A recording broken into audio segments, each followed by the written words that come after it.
ভগবানকে জিজ্ঞেস করেছিল ভক্ত, আপনারা তো ত্যাগী মানুষ, আমরা তো ভোগী মানুষ। উনি কি সুন্দর উত্তর দিয়েছেন, না না তোমরা ত্যাগী, আমরা অ্যাকচুয়ালি ভোগী। এটা কি ব্যাপার হলো? উনি বলছেন তোমরা ত্যাগী, আমরা অ্যাকচুয়ালি ভোগী। সেই ভদ্রলোকটি বোঝেনি, কথাটা ঠিক বুঝলাম না আপনি কি। তোমরা পরমার্থকে ছেড়ে অর্থের পেছনে দৌড়াচ্ছ। পরমার্থ মানে বেশি অর্থ, বেশি বেশি অর্থ। পরমানন্দকে, এবার যদি পরমার্থকে বাদ দিলেন, পরমানন্দকে ছেড়ে ক্ষণিক সুখের জন্য কাছে দৌড়াচ্ছ, ক্ষণিক সুখের জন্য দৌড়াচ্ছ।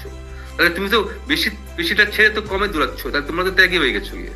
আমরা ক্ষণিক সুখ ছেড়ে আমি বেশি আনন্দের পিছনে দৌড়াচ্ছি, অল্প অর্থ ছেড়ে বেশি পরমার্থ পেয়েছি। তাহলে ত্যাগী কোনটা? ত্যাগী হচ্ছে কিন্তু সাংসারিক মানুষ আমরা, তাহলে ভোগী কিন্তু ওনারা। কেন? ঠিক ঠিক ভোগটা ওরা জানতে পেরেছে।